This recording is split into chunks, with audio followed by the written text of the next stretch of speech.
a visionary and director behind Govardhan Eco Village, जिन्होंने वृंदावन को ही मुंबई के पास बसा दिया।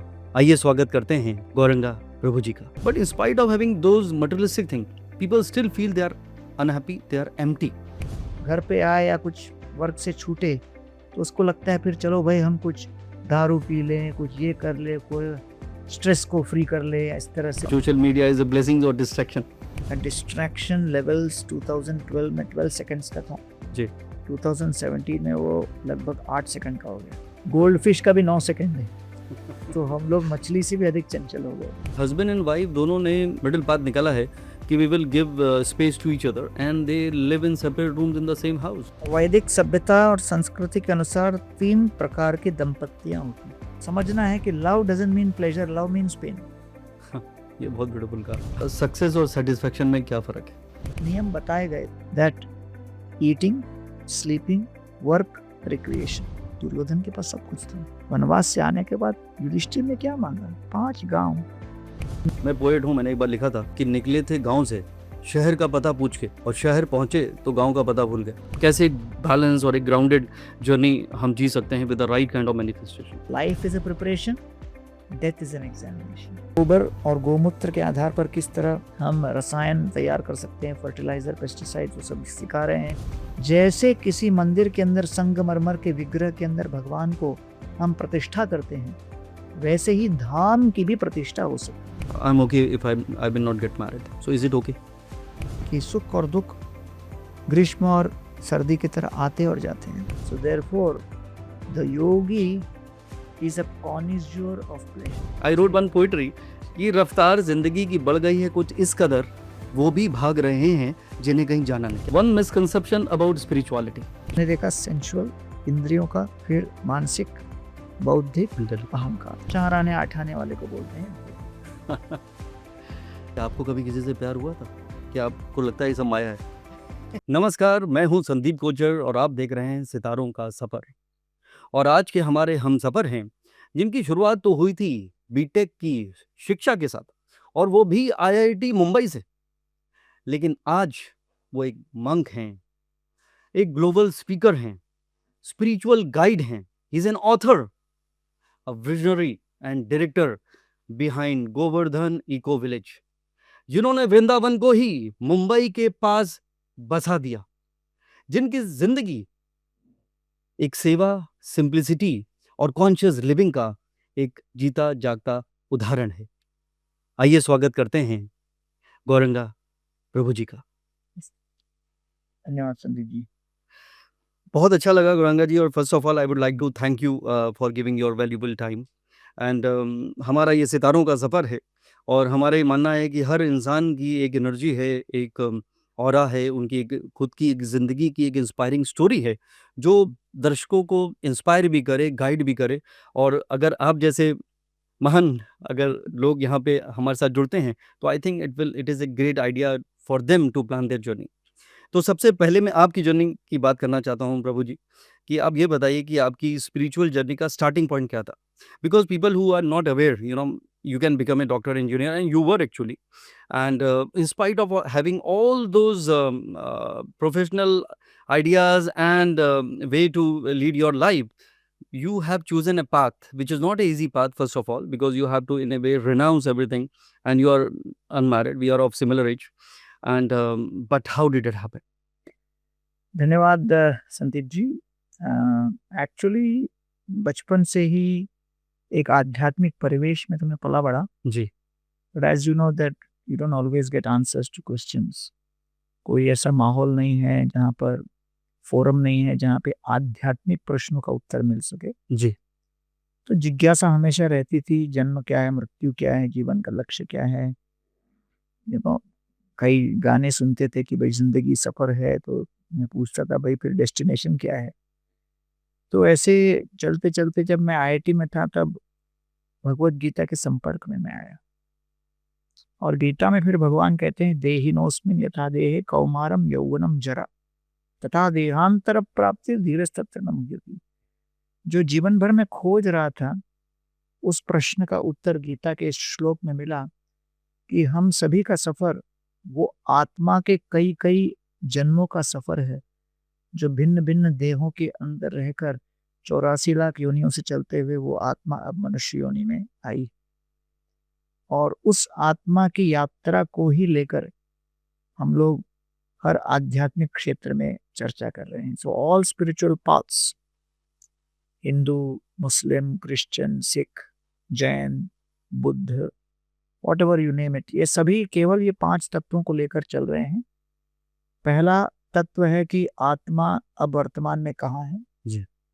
दूसरा तत्व है कि मृत्यु के पश्चात आत्मा कौन से लक्ष्य को, कौन से डेस्टिनेशन को प्राप्त करेगा। जी। तीसरा, उस गंतव्य को प्राप्त करने के पश्चात आत्मा का अनुभव क्या होगा, what will be the experience on reaching the destination.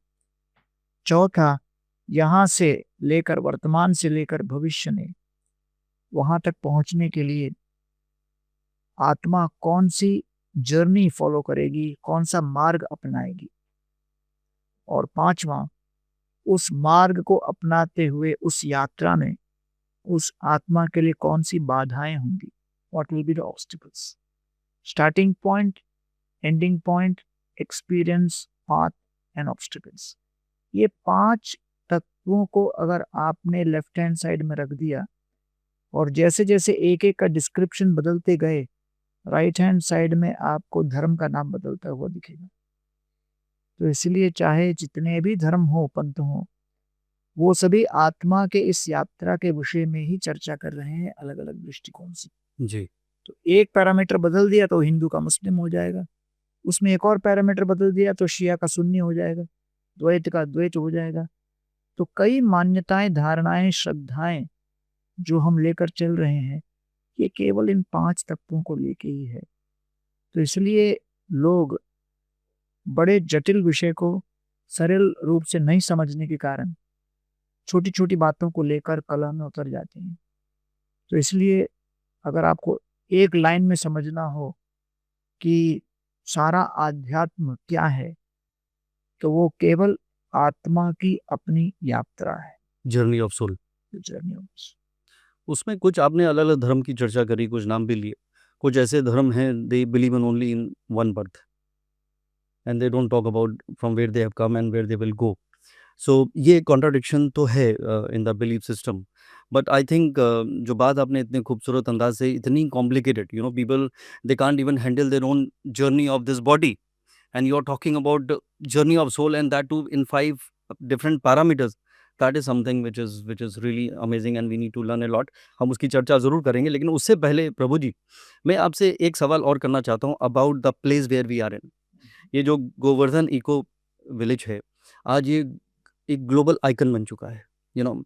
लोगों ने बात करी कि वंतारा ये जो है, ये आपके कार्बन फुटप्रिंट को आगे जाके मैनेज करेगा या व्हाटएवर इट इज़, बिकॉज़ आज की डेट में नेचर कम होता जा रहा है, जितने ये कहते हैं कंक्रीट जंगल बढ़ता जा रहा है। तो आपने कितना खूबसूरत, मैंने कहा अपने शब्दों में, कि वृंदावन को आप मुंबई के नज़दीक लेकर आए। तो हाउ डिड इट हैपन? जी, वास्तव में आपने बहुत महत्वपूर्ण बात कही कि आज भारत का 70% व्यक्ति ग्रामीण क्षेत्र में है, जी। लेकिन ग्रामीण क्षेत्र की ओर लोगों का लगाव कम होता जा रहा है। और आपको पता ही होगा, माइग्रेशन रेट्स बढ़ रहे हैं। जी। जो ग्रामीण युवा है वो गांव में अपने घर बार को, जमीन को, कृषि को त्याग कर सब सिटी की ओर जाना चाहते हैं, और शहर में जाकर चाहे वो कितना ही दरिद्रतापूर्ण जीवन क्यों नहीं जीना चाहे, कोई गांव से दूर जाना। और कई कई गांव जैसे उत्तराखंड वगैरह में बहुत सारे गांव घोस्ट टाउन जैसे हो गए, घोस्ट विलेजेस हो गए। Grass is greener on the other side. तो ऐसा क्योंकि एक दृष्टि से जब हम फार्मर की बात करें, उनकी पीड़ा को पूरी तरह न समझकर और उनके लिए उपयुक्त सॉल्यूशन जब तक नहीं पहुंचता, तब तक उनका मनोबल टूट जाता है। जी।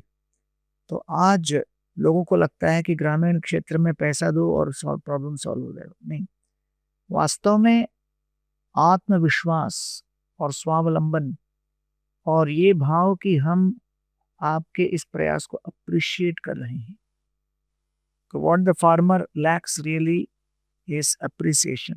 जी। फार्मर, टीचर, सोल्जर, 3 बड़े महत्वपूर्ण प्रोफेशंस हों, लेकिन भारत के शिक्षित माता-पिता बहुत कम परसेंटेज में हैं जो अपने बच्चों को फार्मर, सोल्जर या टीचर बनने के लिए प्रेरित कर रहे हैं, प्रोत्साहन दे रहे हैं। जी, क्योंकि समाज के नैरेटिव्स कुछ बदल गए हैं कि भाई success has become synonymous with net worth, success means a certain degree.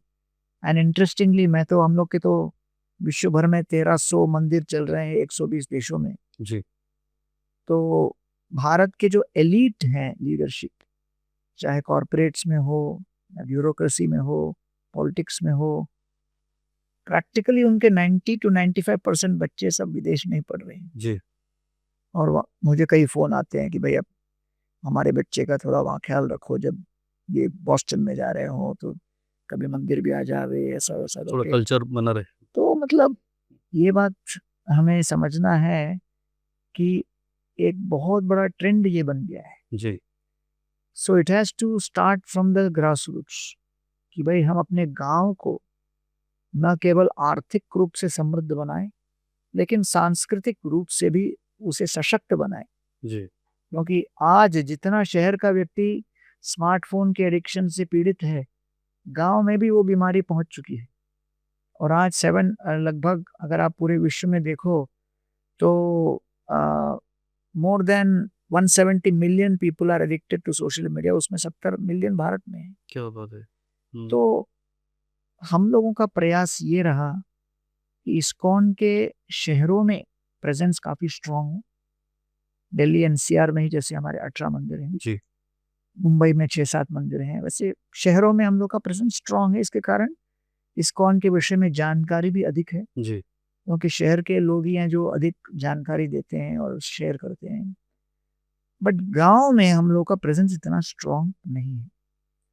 तो श्रीला प्रभुपाद जो कि इस्कॉन के संस्थापक हैं, उन्होंने 7 पर्पसेस ऑफ इस्कॉन में एक पर्पस लिखा था, सिंपल लिविंग, हाई थिंकिंग जी, and establishing holy places of pilgrimage, तीर्थ क्षेत्र तैयार करने। तो इस विचार को लेकर परम पूज्य राधानाथ स्वामी महाराज मेरे जो गुरु हैं, प्रभुपाद जी के शिष्य, तो जुहू का मंदिर तो बड़ा प्रसिद्ध है, लेकिन एक अपना भारतीय विद्या भवन बाबुलनाथ मंदिर के पास साउथ मुंबई में एक शिष्य राधा गोपीनाथ मंदिर इस्कॉन चौपाटी है। जी है। तो उनके वो फाउंडर रहे और उन्होंने विचार किया कि भाई हम लोग शहरों में तो बहुत कुछ कर रहे हैं, क्यों ना ग्रामीण क्षेत्र में भी एक तीर्थ स्थान तैयार किया जाए। ओके, तो ये शास्त्र में 5 प्रकार के वृंदावन का वर्णन आया है। गोलोक वृंदावन जो कि भगवत धाम, और दूसरा है भौम वृंदावन जब कृष्ण स्वयं लीला कर रहे थे 5000 वर्ष पूर्व। तीसरा है दृश्यमान वृंदावन, जो आज का वृंदावन अगर आप जाओ तो अपने चर्म चक्षुओं से विथ योर मटेरियल आईज आप उसको परसीव नहीं कर सकते, समझ नहीं सकते, उसके लिए दिव्य चक्षु की आवश्यकता है। चौथा जो वृंदावन हृदय के अंदर हम देखें, और पांचवा किसी महान आचार्य या भगवान के आदेश के अनुसार तैयार किया जाए, उसे कहते हैं गुप्त वृंदावन। तो ये गुप्त वृंदावन का कॉन्सेप्ट सबसे पहले स्टार्ट किया कृष्ण ने स्वयं द्वारका में। जब द्वारका में थे तो वो वृंदावन को मिस कर रहे थे, तो उन्होंने एक वृंदावन द्वारका के राजमहल के आंगन में ब्रह्मा जी के माध्यम से तैयार किया। इसका वर्णन बृहद भागवतामृत के 2 अध्याय में आता है। ओके, तो कई बार लोग पूछते हैं कि what is this, how can you create Vrindavan outside of Vrindavan.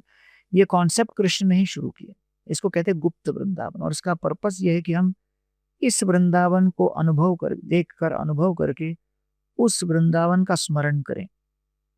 तो इसको कहते हैं उद्दीपन। तो ये उद्दीपन करने के लिए ये वृंदावन तैयार किया गया, जिससे उसका स्मरण हो सके। तो इतिहास में देखा जाए तो इस प्रकार के 10 गुप्त वृंदावन बने हैं। बल्कि आज भारत में मंदिरों की अगर तुलना करो तो लगभग 20 लाख के ऊपर मंदिर है।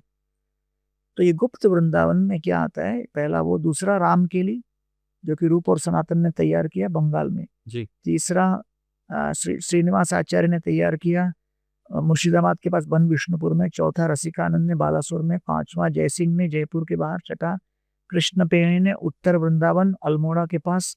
सातवां सरस्वती ठाकुर प्रभुपाद ने मायापुर में। आठवां शिला प्रभुपाद इस्कॉन के संस्थापक ने तैयार किया न्यू वृंदावन वेस्ट वर्जीनिया में, और फिर 9th हंगरी में, और 10वां ये है। तो अभी तक ये 10 ही तैयार हुए हैं। तो इसके पीछे ध्येय लक्ष्य ये है कि भाई वाराणसी, बद्रीनाथ, केदारनाथ, द्वारका, पुरी, रामेश्वरम, ये सब प्राचीन तीर्थ क्षेत्र हैं, लेकिन जैसे किसी मंदिर के अंदर संगमरमर के विग्रह के अंदर भगवान को हम प्रतिष्ठा करते हैं, वैसे ही धाम की भी प्रतिष्ठा हो सकती है। तो जैसे हम भगवान के विग्रह की प्रतिष्ठा करते हैं, वैसे इसको धाम की प्रतिष्ठा कहते हैं। तो ये धाम की प्रतिष्ठा करने की प्रक्रिया यहाँ पर पालघर में गोवर्धन इको विलेज के अंदर, टोटल तो हमारा 100 एकड़ है, उसके अंदर 20-25 एकड़ में वृंदावन यहाँ बना हुआ है, जिसमें यमुना, राधा कुंड, श्याम कुंड, गोवर्धन गिरिराज परिक्रमा मार्ग, 14 मंदिर, ये सब यहाँ बने हुए हैं। और पिछले वर्ष लगभग हम लोग के 10 लाख के ऊपर तीर्थ यात्री यहाँ पर आए। तो ये एक ऐसा नया मॉडल है जो कि पहले से चला आ रहा है, लेकिन आजकल इतना प्रचलित नहीं, कि किसी भी स्थान पर जहाँ पर कोई आध्यात्म का भले इतिहास न हो, वहां पर अगर भक्त लोग प्रयास करके आध्यात्मिक ऊर्जा को वहां संचारित करें, तो वहां पर भी एक तीर्थ बन सकता है। अंग्रेजी में कह सकते हैं ग्रीन फील्ड पिलग्रिमेज प्रोजेक्ट। क्या बात। तो इसमें हम लोगों ने आध्यात्म को अपना आधार बनाया, स्पिरिचुअलिटी। जो कुछ भी डेवलपमेंट हुआ, it was based on sustainability principles. Indian green building council के अंतर्गत, और आपके green rating for integrated habitat assessment, United Nations के environment programme, economic social council, biodiversity council इत्यादि के आधार पर जो जो प्रिंसिपल्स थे हमने फॉलो किए। तो इसके अंतर्गत जीरो वेस्ट प्रोजेक्ट है, और यहाँ पर जितना भी वाटर है हम लोग रिसाइकिल कर रहे हैं। तो इन सब बातों को रखते हुए ये एक सस्टेनेबिलिटी का चिन्ह है। जी, so the second pillar is sustainability, absolutely. Spirituality, sustainability. तीसरा, आसपास के लगभग 500 गांव में ग्राम विकास का कार्यक्रम कर रहे हैं, 10,000 किसानों के साथ और उनके परिवारों के साथ हम कार्य कर रहे हैं। उनको एनपीके फार्मिंग से धीरे धीरे प्रेरित करके हम ऑर्गेनिक फार्मिंग में ला रहे हैं। गोबर और गोमूत्र के आधार पर किस तरह हम रसायन तैयार कर सकते हैं, फर्टिलाइजर, पेस्टिसाइड, वो सब सिखा रहे हैं। जी, स्किल डेवलपमेंट का बड़ा 70,000 स्क्वायर फीट का श्रीमती मैत्री देसाई जी ने एक सेंटर बनाया है, गोवर्धन स्किल सेंटर। फिर हम लोग का सेल्फ हेल्प ग्रुप्स हैं। तो we have impacted the lives of more than 10,000 farmer families. क्या बात। तो ये 3 बातों को लेकर, स्पिरिचुअलिटी, सस्टेनेबिलिटी और सोशल इम्पैक्ट, जी, हम लोग यहाँ पर इसको चलाए हैं। बहुत खूबसूरत। देखिए मैं पोएट हूँ, मैंने एक बार लिखा था कि निकले थे गांव से शहर का पता पूछ के, और शहर पहुंचे तो गांव का पता भूल गए। लेकिन आपने सब शहर वालों को आप वापस गांव ला रहे हैं। ये 10 लाख लोग जो पिछले साल आए थे, उसमें से एक मैं भी था। And I have experience all those beautiful thing जो आपने अभी बताया, मंदिर, और आपने यमुना और गंगा जी की बात करी। I really love this place. जो यहाँ की डिवाइन एनर्जीज हैं, I am feeling so good about it. Still I am feeling it with your holy presence as well. So that is amazing. दूसरा, आपने बात करी, वैसे तो लोग कहते हैं जय जवान और जय किसान, लेकिन आपने किसान और जवान के अलावा एक शिक्षक की बात करी, जिसकी बात कोई नहीं करता। तो I think this is something which is really meaningful, and we need to definitely bring, because अगर टीचर्स नहीं होंगे तो समझाएगा कौन, और समझाएगा नहीं तो समझेंगे कैसे। और उसी सिलसिले में आप भी एक कॉर्पोरेट कोच हैं। अभी आपने कहा कि आप सोशल रिफॉर्मर भी हैं, लेकिन how to focus in your work in a better way for better productivity, क्योंकि लोग का मन का भटकाव जो बहुत है।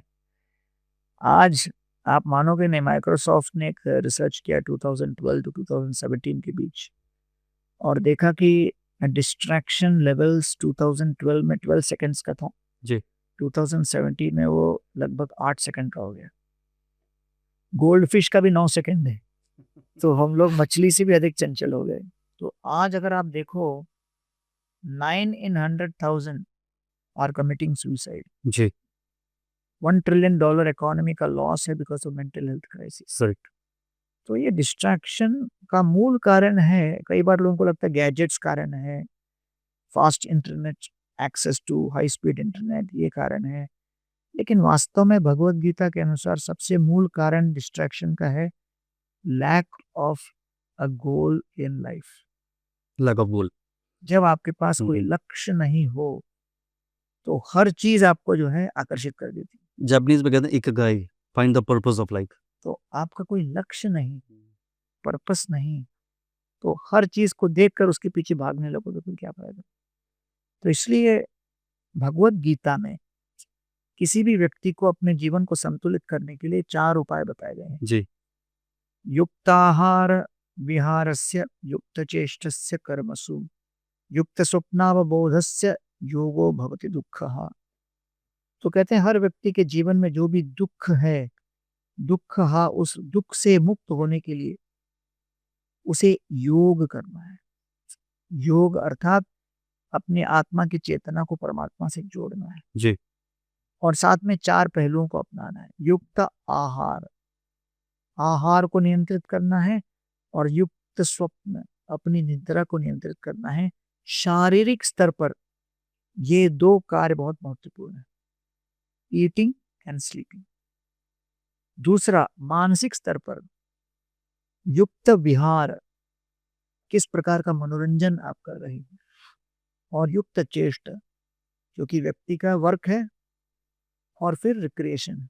जी, तो ये वर्क और रिक्रिएशन दोनों मन के ऊपर असर करता है, क्योंकि अगर आपके कार्य क्षेत्र में तनाव बहुत अधिक है, खींचातानी है, तुलनात्मक वृत्ति है, कंपटीशन है, द्वेष है, अलग अलग ऐसे लोग हैं जो आपके प्रगति से ईर्ष्या कर रहे हैं, तो कार्य क्षेत्र भी, वर्क प्लेस भी बड़ा तनाव से भर जाता है, स्ट्रेसफुल हो जाता है, तो मन के ऊपर उसका असर पड़ता है। फिर ऐसे तनावग्रस्त अवस्था में वो जब घर पे आए या कुछ वर्क से छूटे तो उसको लगता है फिर चलो भाई हम कुछ दारू पी लें, कुछ ये कर ले, कोई स्ट्रेस को फ्री कर ले इस तरह से। लेकिन उसका उल्टा परिणाम होता है कि व्यक्ति के अंदर और तमोगुण बढ़ता चला जाता है। उर्दू में उसे गम गफलत कहते हैं कि गम को भुलाने के लिए जी, तो जो भी आप देख रहे हो, जी, जी, आज एक भारत में लगभग एक ट्रेंड ही बन गया है, खुश हो तो दारू पियो, दुखी हो तो दारू पियो, जी, किसी का जन्म हो तो दारू पियो, किसी की मृत्यु हो तो दारू पियो। तो ये कल्चर सा एक बन रहा है। तो वास्तव में समझना चाहिए कि भाई ओरिजिनली सनातन धर्म सभ्यता संस्कृति के अंतर्गत ये कुछ नियम बताए गए थे, that eating, sleeping, work, recreation, ये चारों को जब हम संतुलित करेंगे तब वास्तव में शरीर और मन दोनों हमारे नियंत्रण में आएंगे, और तब जाकर धीरे धीरे जीव, जैसे मैंने कहा डेस्टिनेशन आध्यात्म बता रहा है, जीपीएस आपने डाल दिया, पहुंचना है, लेकिन तब तक की तो 1 घंटे की जर्नी है, तब तक थोड़ी कोई थप्पड़ मारता रहेगा तो अपन चलाते रहेंगे गाड़ी, तब तक की अवधि में भी तो कुछ कंफर्ट चाहिए। राइट, तो इसलिए इसको पूरी तरह से देखते हुए हमको ये सब बातें अपने जीवन में संतुलित रूप से चाहिए, so that the journey is comfortable and then the destination is reached accurately. Amazing. देखिए, I am astrologer, it's been 26 years I am in the journey of astrology. Astrology का सिंपल प्रिंसिपल है, it is based on moon sign and moon is your emotion. So जो आपने कहा, बच्चन साहब कहते हैं कभी-कभी, बाबूजी ने कहा था, मन का हो तो अच्छा, ना हो तो और भी अच्छा। ऐसा इंसान नहीं सोचता है।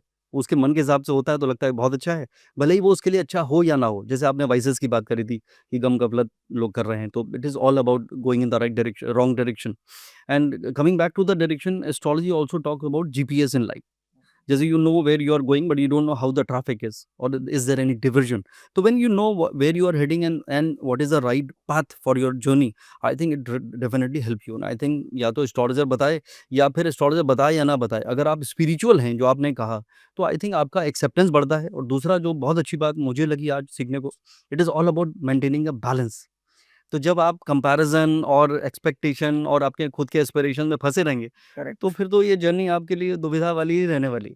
आई रोट वन पोएट्री कि रफ्तार ज़िंदगी की बढ़ गई है कुछ इस कदर, वो भी भाग रहे हैं जिन्हें कहीं जाना नहीं। So people are running behind everything. So Prabhu ji, मैं एक और चीज़ आपसे यहाँ पे जानना चाहता हूँ, is happiness truly a habit? और कैसे सिंपल ऐसी कोई प्रैक्टिसेज़ हैं जिससे इंसान किसी भी हालात में क्यों ना हो, वो खुश रहने की उसकी एक आदत हो जाए? देखिए, आप अगर आइसक्रीम खाने जाओ तो कई फ्लेवर के मिलते हैं, जी, है कि नहीं? तो चावल भी खाने जाओ तो अलग अलग प्रकार के चावल मिलते हैं। तो हर जगह में फ्लेवर वैरायटी एक रेगुलर थिंग है। कार खरीदने जाओ तो आपको हर प्रकार के 7-8 लाख से लेकर कई करोड़ों के कार मिल जाएंगे। जी, तो मार्केट में वैरायटी अवेलेबल है और नेवर एंडिंग है। एस्पिरेशन के हिसाब से सबका अलग अलग भी रहता है। जी, वैसे ही सुख के भी मार्केट में बहुत कैटेगरी है, जी, 4 आने से लेके करोड़ों तक। जी, तो जब सबसे पहला और सबसे सस्ता वाला सुख है इंद्रियों का सुख। अगर जीवा पर गुलाब जामुन आए तो बड़ा अच्छा लगता है, लेकिन वो सुख कब तक रहेगा? जब तक वो संपर्क में है। बस। जैसे गया, खत्म।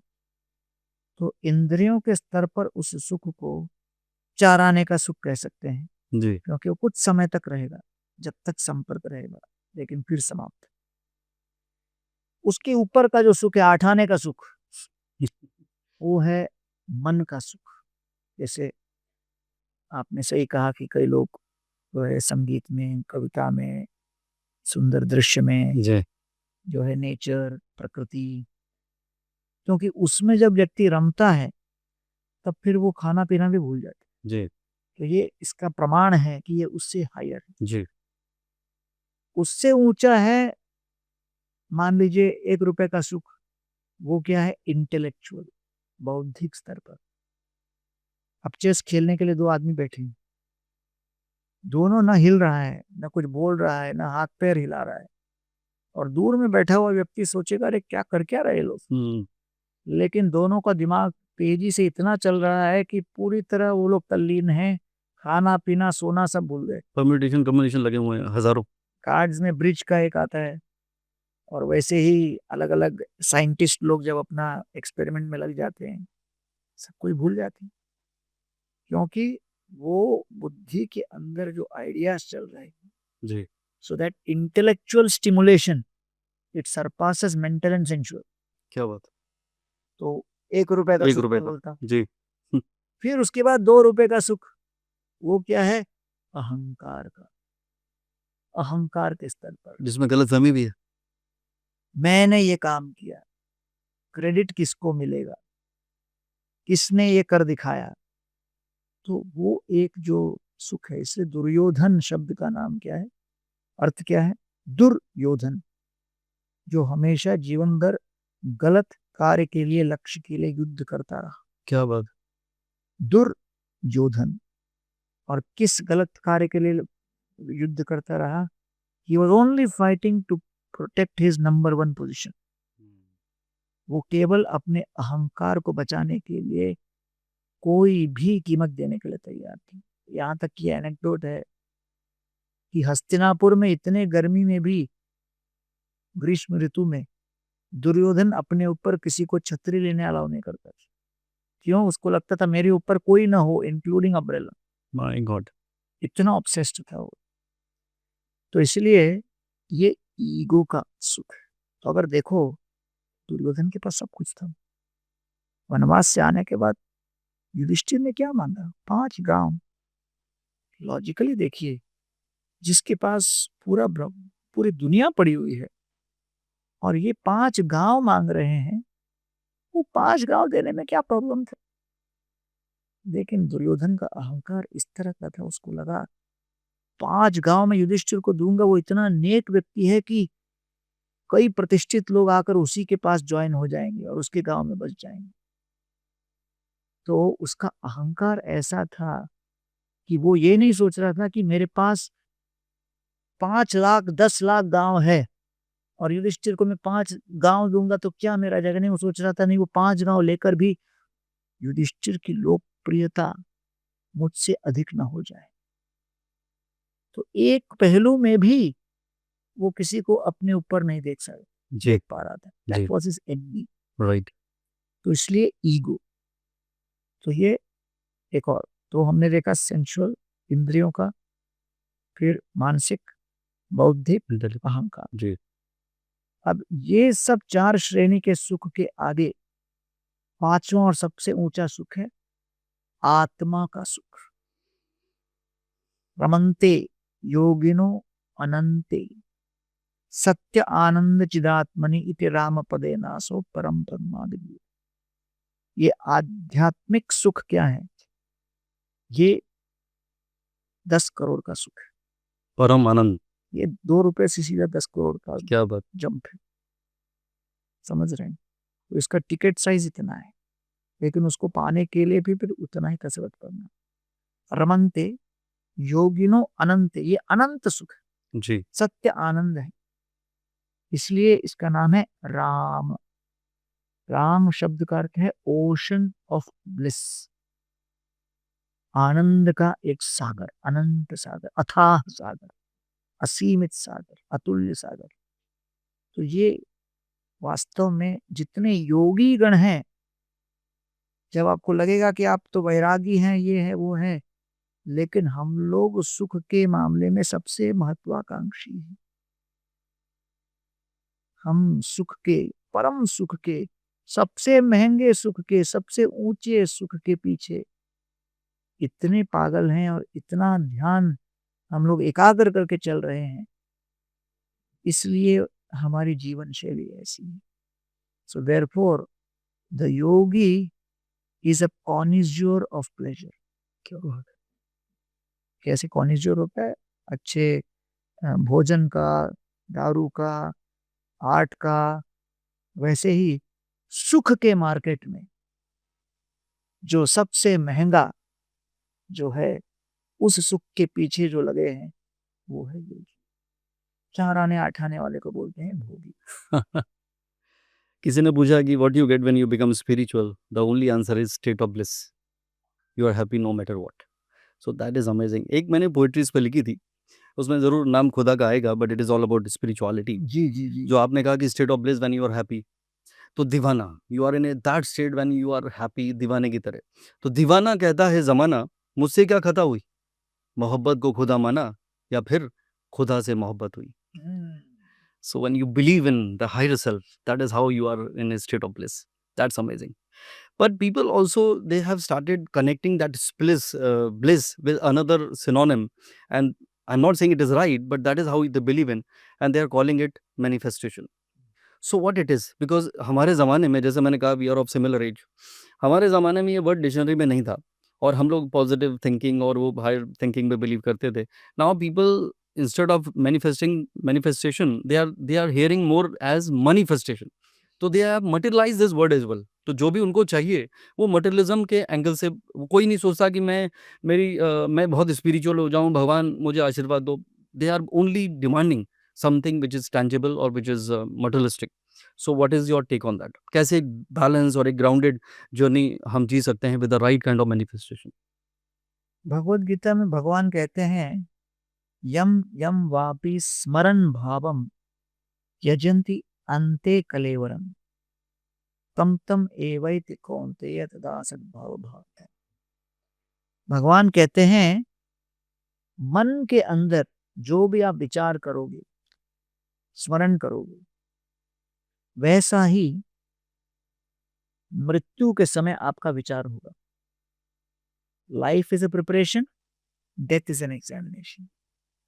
जो जीवन भर मन में आप विचार करोगे, वही विचार मृत्यु के समय आपके मन में प्रकट होगा, और उस विचार के अनुसार, उस मानसिक विचारों के अनुसार ही मृत्यु के बाद आपको अगला जीवन दिया जाएगा। क्या बात है। तो एक दृष्टि से देखा जाए तो भगवान गीता में ही प्रथम बार मैनिफेस्टेशन की बात कर रहे हैं, अर्थात जो भी आपके मन में विचार आए, उसके अनुसार ही आपको जीवन प्राप्त होता है। तो इसलिए ये कोई नई बात तो है नहीं, जी। हम लोग ये शब्द को नहीं जानते थे, जी। लेकिन माता पिता कहते थे पढ़ाई अच्छी करो, तभी आपको अच्छी नौकरी मिलेगी, तब धन मिलेगा, तब सामाजिक कुछ सुविधा मिलेगी और सुरक्षा मिलेगी। जी।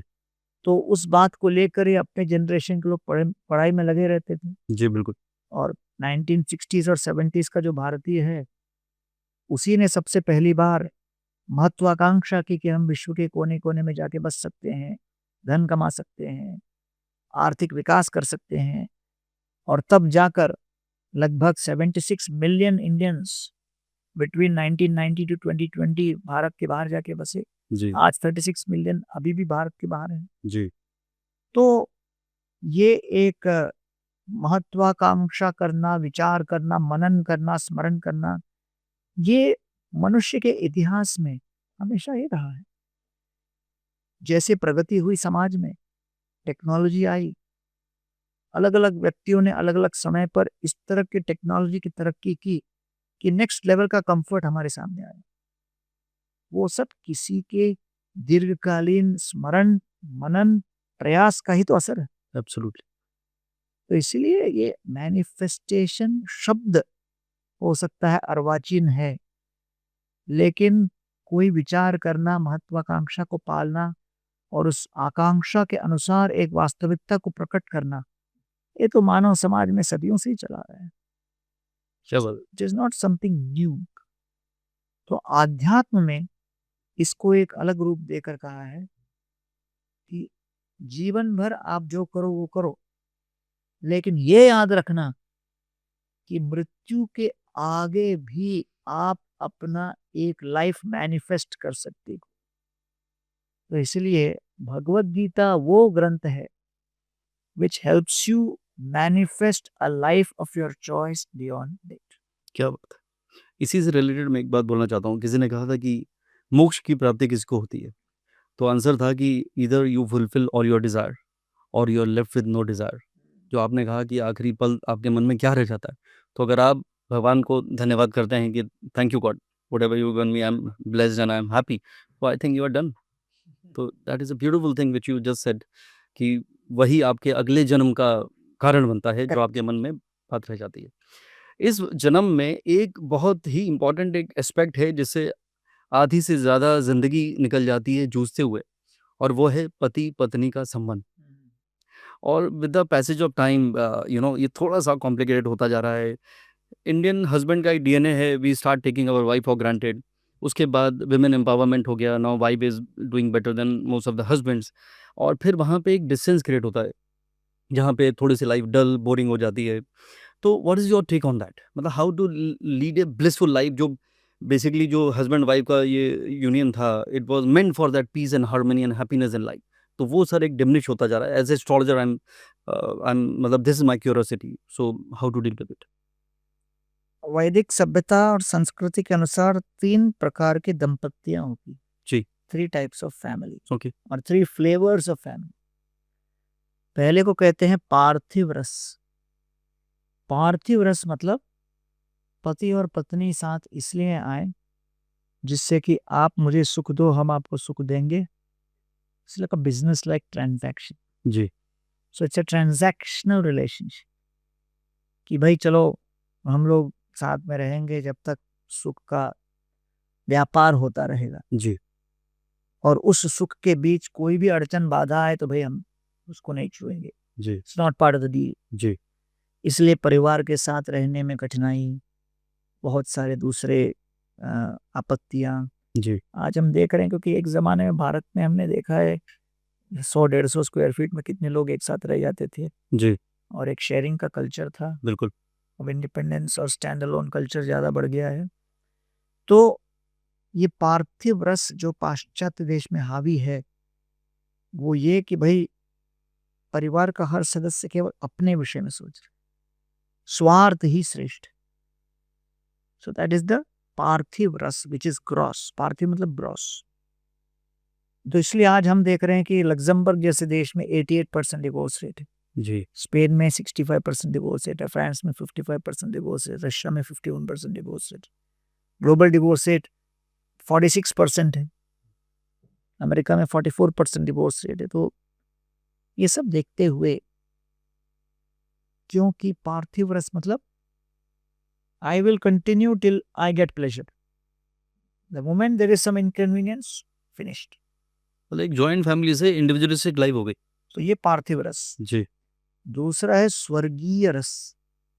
स्वर्गीय रस का अर्थ यह है कि हम संबंध इसलिए स्थापित कर रहे हैं जिससे हम लोग एक दूसरे की सेवा भी कर सकें, और उसके लिए अगर कुछ कष्ट भी उठाना पड़े, कुछ त्याग भी करना पड़े, तो हम वो करने के लिए तैयार हैं।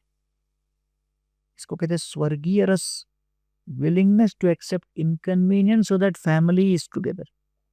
क्या व्यक्तिगत क्लेश, हम्म, दुख या कोई भी समस्या झेलने की ताकत, जिससे कि परिवार और परिवार से जुड़े हुए सभी तत्व वो शांतिपूर्वक चले।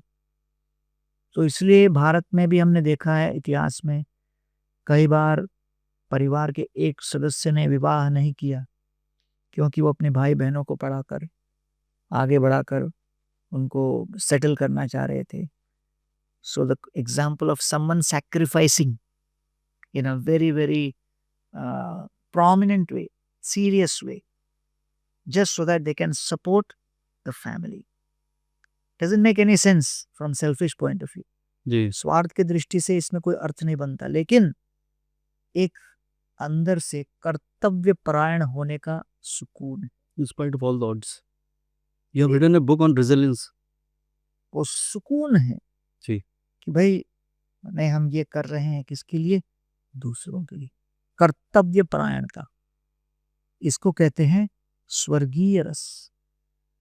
और इसलिए परिवार के बहुत सदस्य होने पर भी आपस में शेयरिंग करना। जी so collaboration, not competition. And then the last is Vaikuntha रस। वैकुंठ रस अर्थात भारत के कई परिवारों में ये प्राचीन काल से विधि थी। घर में सीताराम के दरबार, राधा कृष्ण के दरबार, विग्रह, मंदिर, घर में कोई भी जो है दिन शुरू नहीं होता जब तक आरती न हो जाए, जी उनके सामने माथा न टेक लें, जी कुछ स्मरण न कर लें, कथा कीर्तन न कर लें। तो हर घर मंदिर, इसको कहते हैं वैकुंठ रस। जब हम अपने भले आलीशान घर में हो लेकिन मानसिक रूप से स्वीकार करें कि ये घर इनकी संपत्ति है, मेरी नहीं, उसको कहते हैं वास्तव में वैकुंठ रस। तो पार्थिव रस परिवार है, स्वर्गीय रस भी परिवार है, वैकुंठ रस में भी परिवार है, लेकिन वैकुंठ रस में परिवार का हर सदस्य श्री राम को, श्री कृष्ण को अपना श्रेष्ठ और अपना स्वामी मानता है। नंबर 2, प्रतिदिन लोग आकर भगवान के सामने कीर्तन कथा करते हैं, कुछ भजन मनन इत्यादि करते हैं। जी तो ये सब करने पर उनके ऊपर प्रभाव पड़ता है कि भाई पति और पत्नी दोनों स्टैंड अलोन यूनिट यहाँ नहीं है, एक दूसरे के साथ केवल जीवन जीने के लिए नहीं है, उनका समाज के प्रति दायित्व है, परिवार के प्रति दायित्व है, बच्चों के प्रति दायित्व है। It's a shared responsibility and soul connect. तो ये शेयर्ड रिस्पॉन्सिबिलिटी को लेकर जब साथ में पार्टनरशिप की दृष्टि से चलेंगे और समझना है कि love doesn't mean pleasure, love means pain. ये बहुत ब्यूटीफुल कहा। प्रेम का अर्थ केवल आनंद और सुख नहीं, प्रेम का दर्द है, जिम्मेदारी। तो अगर आप खड़े हो लाइन में, कोई हरे रंग का जूस दिख रहा है और आप सोचते हो कि ये तो गन्ने का जूस है, मालूम पड़ा करेले का जूस है, तो फिर आप केवल एक घूंट पीकर झटका खाओगे। जी लेकिन कोई व्यक्ति पहले ही सोच के चले कि मुझे अपना क्लेंजिंग करना है, मैं करेले का जूस पीऊंगा, तो भले वो करेले का जूस कड़वा क्यों ना हो, लेकिन वो पूरी तैयारी और सही अपेक्षा के साथ पी रहा है, तो इसलिए उसका असर नहीं पड़ेगा उसको। वैसे ही आज युवा युवती गृहस्थ में प्रवेश कर रहे हैं, लेकिन उचित अपेक्षा के साथ नहीं कि हम क्यों इसमें प्रवेश कर रहे हैं। हम लोग यहाँ पर सहयोगी बन रहे हैं, सेवक बन रहे हैं और एक ऊंचे लक्ष्य को अपने मन में रख कर चल रहे हैं। इन भावनाओं को लेकर जब व्यक्ति सही अपेक्षा के साथ चलेगा कि इसमें कहीं न कहीं कई कड़वे तत्व निकलेंगे, लेकिन अपने को पीना है, क्योंकि आगे हमको अपना संबंध उनके साथ स्थापित करना है। ब्यूटीफुल। प्रभु जी, आपने अलग अलग कंट्रीज़ में अलग अलग परसेंटेज की बात करी कि कितना डिवोर्स रेट अलग अलग कंट्रीज़ में हो रहा है, लेकिन कुछ एक ऐसी भी सिचुएशन है जो वहाँ पे डिवोर्स तो नहीं है, लेकिन हस्बैंड एंड वाइफ दोनों ने ये एक मिडिल पाथ निकाला है कि we will give space to each other and they live in separate rooms in the same house. तो ये वाला सिचुएशन तो मतलब काफ़ी नॉर्मल हो गया है and it is impacting children और इवन आने वाली फ्यूचर जो जनरेशन्स हैं, जहाँ पे घर का माहौल ठीक नहीं है, बिकॉज इज़ ऑल अबाउट, जैसे आपने कहा कि घर में उन्होंने राम दरबार, कृष्ण दरबार बनाया हुआ है, एक एनर्जी क्रिएट किया हुआ है, एक कल्चर क्रिएट किया हुआ है। तो ऐसे जाके आगे वाला जो इंस्टीट्यूशन ऑफ मैरिज है तो डोंट यू फील कि वहाँ पे भी एक क्वेश्चन मार्क लगता जा रहा है?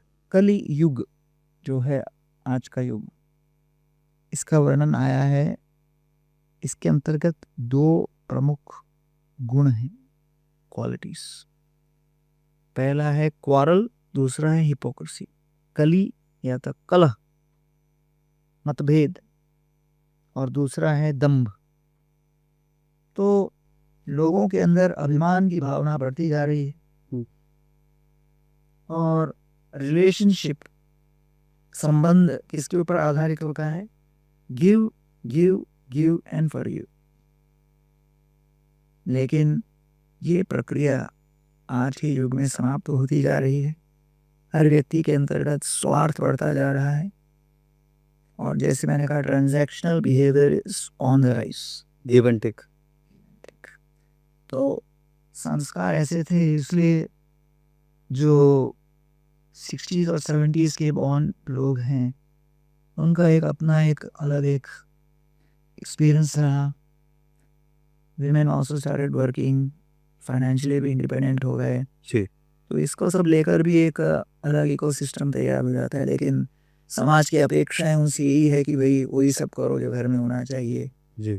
तो काफ़ी ज़्यादा उनके ऊपर प्रेशर भी आ जाता है। तो parenting plus occupation, job plus other family responsibilities plus relations maintain करना, और भारत के अंतर्गत सामाजिक जो आदान प्रदान काफ़ी अधिक है। जी। तो एक बहुत बड़ा जो स्ट्रेस क्रिएटर ये भी है कि मेंटेनिंग सोशल स्टेटस को, सामाजिक रूप से जितनी गतिविधियां लोगों की अपेक्षाएं हैं उसको मैच करते करते भी व्यक्ति काफ़ी थक जाता है। जी। तो इन सब बातों को देखते हुए कभी कभी जो है आपने जिस तरह की पारिवारिक स्थिति बताई वो प्रकट होती है। और ऐसे परिस्थिति में मैं तो यही कहूँगा कि जितना हो सके उसको सुधारने का प्रयास करें, क्योंकि कई कारणों से मतभेद हो जाते हैं। तो मात्र भेद हो लेकिन मन भेद ना हो, इसके लिए जो कुछ भी संभव हो दूसरों का हेल्प लेकर ये अवश्य किया जा सकता है। तो मोटा मोटी यही बात है। लेकिन आपने जो कहा कि सही बात है कि आज फैमिली एज एन इंस्टीट्यूशन के ऊपर इन्वेस्टमेंट कम हो रहा है। जी। तो धीरे धीरे वो बिखरते चले गया। और एक स्टेप और आगे जाके even cheating has also become a part of life, and उसमें भी दोनों मैरिज कंटिन्यू करते हैं। तो how to create that healthy bond and healthy relationship? क्योंकि ये बात हम लोग कर रहे हैं, कुछ लिमिटेड लोग आज पॉडकास्ट में देखेंगे, कुछ दिन तक याद रखेंगे, फिर उनकी जर्नी चलेगी, मेरा हस्बैंड ऐसा, मेरी वाइफ ऐसी। तो एक वो रिवॉल्यूशनरी एक अप्रोच, एक सोच कैसे बदलेगी सर? मैंने पहले ही कहा कि जब तक आपका कोई विशेष ऊंचा पर्पस न हो, जी। आप नीचे के लेवल के पर्पस पे इंद्रिय, मानसिक, बुद्धि, अहंकार उसी के स्तर पर चलते रहो। जी। तो हम जिस क्षेत्र में हैं वहाँ पर हम लोगों के एक आध्यात्मिक स्पिरिचुअल पर्पस तैयार करने का विचार करते हैं। तो अर्जुन गृहस्थ थे, जी। उनकी कई पत्नियां थी, कई बच्चे थे, जी। लेकिन अर्जुन का एक मुख्य लक्ष्य था, वो है धर्म की रक्षा, और कृष्ण के निमित्त बन के वो चले।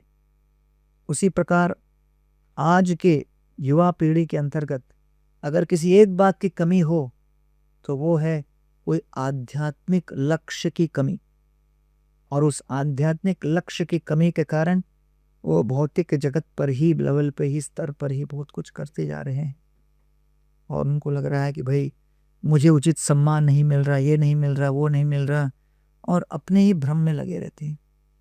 तो इसलिए अगर आप लक्ष्य तय नहीं करेंगे तो हर बात आपको डिस्ट्रैक्ट ही करेगी। देखो, अगर लक्ष्य तय हो गया जी। तो पति पत्नी दोनों मिलकर वो उस मार्ग पर, यात्रा पर चलेंगे। बहुत अच्छी बात। अब ये क्या है, आपने बात करी थी कलयुग की, और एस्ट्रोलॉजिकली स्पीकिंग कलयुग को जो ग्रह रूल करता है वो है राहु। राहु माया को रूल करता है, इल्यूजन को रूल करता है। So everybody is in a illusionary state because they feel they are happy. जो आपने कहा कि वो 4 आने और आपने 8 आने की बातें की थी, that is what is happening. ये जो छोटे-छोटे उनको जो मोमेंट्स मिलते हैं हैप्पीनेस के लिए, they are not happy actually, they are distraction, जो अभी-अभी आपने कहा। But this is something which is really creating lot of turbulence in the society, and that is a area of concern. But मुझे लगता है कि जो आपने गोल की बात करी थी, मल्टीपल गोल लेकर लोग चल रहे हैं, तो एक जो सबसे बड़ा जो गोल जो मिसिंग है वो है spiritual goal. So it should be one of the major goal in life. एक लास्ट सवाल मैं शादी से रिलेटेड करना चाहता हूँ कि now people are also okay कि I am okay if I will not get married, so is it okay? देखिए, विवाह एक बहुत बड़ा उत्तरदायित्व है जी और उस उत्तरदायित्व को निभाने के लिए दोनों तरफ से कई सारे लोगों को प्रतिबंध अपनाने हैं, त्याग करने का एक तैयारी होनी चाहिए, गिव एंड टेक। जी और उसके लिए अगर कोई तैयार नहीं, तो किसी दूसरे के जीवन को बर्बाद करने से अच्छा है कि अकेला ही रहे, कम डैमेज होगा। तो उस दृष्टि से अगर देखेंगे तो इसमें कोई बड़ी आपत्ति नहीं। ओके अगर वो जबरदस्ती अकेले रह रहे हैं बिना क्षमता के, जी तो फिर वो धीरे धीरे वीक हो जाएंगे। लेकिन आज भी समाज में कई लोग हैं जो अकेले चल रहे हैं और उन्होंने कई कारणों से, परिवार के कारणों के कारण और बाकी दूसरे भी कारण थे, उनको भी जम रहा है और लोगों को भी कोई आपत्ति नहीं है और ना उनका मन बहुत ज़्यादा उतावला या भटका हुआ है। द खुश है। लेकिन इसके लिए बहुत ही ज़्यादा स्ट्रॉन्ग फोकस उनका रहा है मिशन में, जी and they are married to a mission. क्या बात है, ब्यूटीफुल।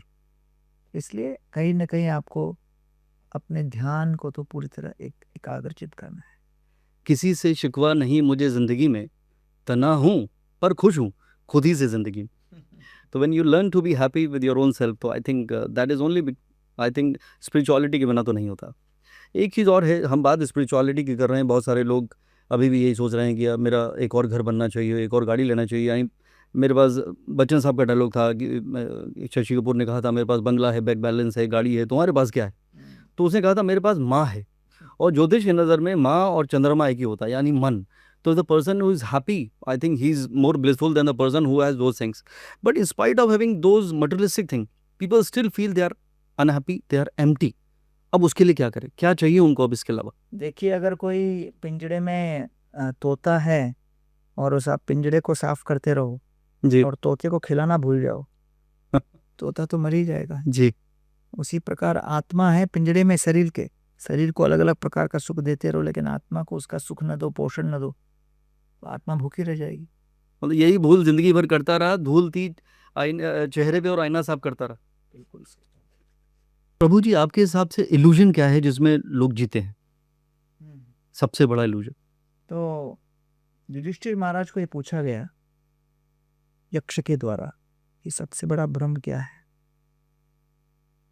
तो युधिष्ठिर महाराज ने महाभारत में उत्तर दिया, अहनि अहनि भूतानि गच्छन्ति यमं निरम, शेष स्थावरम इच्छन्ति किम आश्चर्यम अतः परम। प्रतिदिन व्यक्ति देख रहा है कि लोग मृत्यु के घाट उतर रहे हैं, मृत्यु के समाचार पढ़ रहा है, अपने समीप के कोई परिवार के सदस्यों की मृत्यु को वो अनुभव कर रहा है, देख रहा है, पढ़ रहा है, दूसरों को बता भी रहा है फलाना फलाना दिवंगत हो गए। लेकिन इतना सब बोलने के बाद भी उसको नहीं लगता कि मैं दिवंगत होने वाला, मेरी मृत्यु आने वाली है। तो कहते हैं इससे बड़ा भ्रम दूसरा कोई हो ही नहीं सकता। तो see the reality of death, जिसको हम अंग्रेजी में कहते हैं as sure as death. Yes. और ये जानकर भी उसकी कोई तैयारी न करना, ये पूरे मानव समाज का सबसे बड़ा मजाक है। कभी तो जिंदगी रुक जाती है एक लम्हे के लिए, और कभी एक लम्हा भी रुकता नहीं जिंदगी के लिए। सर, आपके हिसाब से प्रभु जी, सक्सेस और सेटिस्फेक्शन में क्या फ़र्क है? Success is to get what you like and satisfaction is to like what you get. Amazing. आजकल बहुत बर्नआउट हो रहा है, लोग बार बार ये बातें करते हैं कि मैंने बहुत पैसे तो कमा लिए लेकिन खुद से मोहब्बत नहीं करी, तो ये बर्नआउट का जो ये सिस्टम है, टॉक्सिक रिलेशनशिप भी है, toxicity in the work area भी है, तो ये लैक ऑफ एक्सपेक्टेशन है, एक्सेप्टेंस है, या मोर एक्सपेक्टेशन है, व्हाट इट इज? देखिए, जैसे मैंने कहा कि व्यक्ति जब खुद असंतुष्ट रहता है तो दूसरों के साथ भी वैसा ही असंतोष के साथ व्यवहार करता है। जी। तो स्वयं संतोष पाने के लिए उस व्यक्ति को एक योग के माध्यम से आत्मा और परमात्मा के साथ संबंध स्थापित करना आवश्यक है। तो इसका अभाव है, इसकी कमी। प्रभु जी, आपके हिसाब से सेल्फ लव और सेल्फिशनेस में क्या फर्क है? नते विदुस्वार्थ गतिम हि विष्णु दुराशया ये बहिरर्थ मानिना अंधा यथांधे रूपनीयमानार्थे पीछतंत्र उर्गाम निदबद्ध। प्रहलाद महाराज कहते हैं कि लोग नहीं समझते कि उनका असली स्वार्थ श्री विष्णु की सेवा में है। जैसे उंगली अगर भोजन मुंह में डाले, पूरे शरीर के और उंगली के भी स्वार्थ में है। अब अगर उंगली चावल का टुकड़ा लेकर मुंह में डाले और कोई कहे अरे उंगली को तो अपना स्वयं स्वाद लेना चाहिए, वो शरीर को क्यों पोषण दे रहा है? क्योंकि शरीर को पोषण देने में उसका स्वार्थ है। वैसे ही जो आत्मा परमात्मा की सेवा में लगे, जब परमार्थ की खोज करे, उस परमार्थ की खोज में वास्तव में सबसे बड़ा स्वार्थ है। तो इसलिए आज जब लोग सोच रहे हैं कि मुझे स्वार्थी बनना है, स्वार्थी बनना है, असली स्वार्थ निस्वार्थ सेवा भाव में। You will feel the real satisfaction and joy when you are working and serving selflessly. Nothing is expected in return. Nothing. अहैतुकी अप्रतिहता ययात्मा सुप्रसीदति सवै पुंसां परो धर्मो यथो भक्तिर अधोक्षजे अहैतुकी अप्रतिहता ययात्मा सुप्रसीदति। भक्ति की परिभाषा एक श्लोक में कह दी है। परो धर्म, पर धर्म है। परो धर्म मतलब शरीर का भी धर्म है, पति पत्नी का धर्म है, बच्चों का धर्म है, स्कूल का धर्म है, कॉलेज का धर्म है, कमाने का धर्म है, शादी के सीजन में शादियों में जाना भी धर्म है। ये सब धर्म के साथ साथ एक और धर्म है, परो धर्मी। आत्मा का परमात्मा के प्रति जो धर्म है, ड्यूटी है, ये तो भक्तिर अधोक्षज। वो क्या है? अधोक्षज के प्रति भक्ति। और उसका प्रभाव क्या है? अहेतु की अप्रतिहता, बिना हेतु के, बिना रुकावट के उससे क्या प्रभाव पड़ेगा? परिणाम या आत्मा सुप्रसिद्धति, आत्मा प्रसन्न हो जाए। क्या बात। आज भगवत गीता आज की कॉर्पोरेट वर्ल्ड में कितना रिलेवेंट है? भगवत गीता सबसे बड़ा रिलेवेंट टॉपिक है, क्योंकि कॉर्पोरेट वर्ल्ड डील कर रहा है चेंज, और भगवत गीता बता रही है कैसे अलग अलग चेंज के बीच में आप आत्मा को समझकर आप स्थित प्रज्ञ बने रहो। आपूर्यमानम अचलम प्रतिष्ठम समुद्रम आप प्रविशन्ति यद्वत्। जैसे नदियाँ आके समुद्र में प्रविष्ट होती हैं, समुद्र का पानी बदलता नहीं, वैसे ही कई विचार और कई प्रभाव अगर मन में आए लेकिन वो मन के ऊपर असर न पड़े, वही तो असली स्थित प्रज्ञ है। तो इसलिए कॉर्पोरेट में तो स्थित प्रज्ञ अर्थात to be so resilient, to be so conscious that you are not impacted by all sudden changes. क्या बात। It's a very very great accomplishment. आपने गीता से क्या सीखा जो आप रोज जीते हैं? एक चीज। टॉलरेंस। मात्रा स्पर्शास्तु कौन्तेय शीतोष्ण सुख दुखदा आगमा आपायनो अनित्य। कि सुख और दुख ग्रीष्म और सर्दी की तरह आते और जाते हैं, ऋतुओं की तरह, इसलिए प्रतीक्षा। आपसे मैं बहुत छोटे छोटे सवाल करूंगा, एक वर्ड में आप दे सकते हैं आंसर, कि अगर आप मंक और स्पिरिचुअल लीडर नहीं होते तो आप क्या होते? Corporate CEO. आप अभी भी सीईओ हैं। The way you are handling and managing 100 acres का ये जो है, और इसके अलावा जो आप इंडिया और इंटरनेशनल लेवल पे जो कर रहे हैं, इट इज़ रियली कमेंडेबल। एक किताब जो सबको पढ़नी चाहिए सर? भगवत गीता। एक ऐसी चीज जो आपको लगता है कि अभी भी आपको अपने अंदर परिवर्तित करनी चाहिए? Impatience. Your favourite time of the day? 2:30 AM to 4:30 AM. What do you do? Chant. That's when most of the Mumbaikars they go to sleep. One misconception about spirituality. That it is not for a person of action in this world. A place at Govardhan village which is closest to your heart. Shri Radha Madan Mohan Temple. Your definition of love in one line. Selfless service. क्या आपको कभी किसी से प्यार हुआ था? क्या आपको लगता है ये सब माया है? अगर होता तो किसी और दिशा में हमारी जीवन होती, लेकिन उसके पहले ही कृष्ण के साथ प्रेम हो गया। क्या बात है। अगर आपको 24 घंटे की फ्रीडम मिले जिसमें आपके पास नो रिस्पॉन्सिबिलिटी हो, नो टाइटल्स हो, आप क्या करें? भागवत पढ़ना, श्रीमद् भागवत। एक चीज जो आपको बहुत जल्दी परेशान कर देती है, इरिटेट इज अ बग। अगर कोई रिस्पॉन्सिबिलिटी ना ले। कॉफी या चाय या इनर पीस? Inner peace. एक मॉडर्न हैबिट जिसे आप स्पिरिचुअल बना देना चाहते हो फॉर एवरीवन। स्मार्टफोन और इंटरनेट से आप आध्यात्मिक और सेल्फ इम्प्रूवमेंट ही कंटेंट देखते रहें। वही मेरा अगला सवाल था कि social media is a blessing और distraction? Depends on how you use it. Absolutely. Thank you so much Gauranga Prabhu ji, आपके टाइम के लिए, आपके विजडम के लिए, आपकी क्लैरिटी के लिए, आपका जो कंपैशन है टुवर्ड्स ह्यूमैनिटी, और जो हमने बात करी थी कि शहर से वापस गांव का ये जो कल्चर है जहाँ से हमारी रूट्स बेसिकली शुरू हुई हैं, और ये जो आप इंकलकेट कर रहे हैं, दुनिया में बांट रहे हैं, that is something which is so amazing and I am grateful for all your time and your wisdom and creating this eco village जो गोवर्धन का है, for the sake of humanity and for the sake of this planet. So thank you so much. Thank you for your blessings. Thank you so much. प्रणाम। तो दोस्तों, ये थी हमारी आज की मुलाकात एक बहुत ही स्पिरिचुअल जगह में और बहुत ही स्पिरिचुअल एनर्जी के साथ। आपको भी लगता है कि ये सब एनर्जी की आपके किसी चाहने वालों की ज़रूरत है तो ये वीडियो आप ज़रूर शेयर करिए। अगले हफ्ते आपसे फिर होगी मुलाकात एक और सितारे की रोशनी के साथ।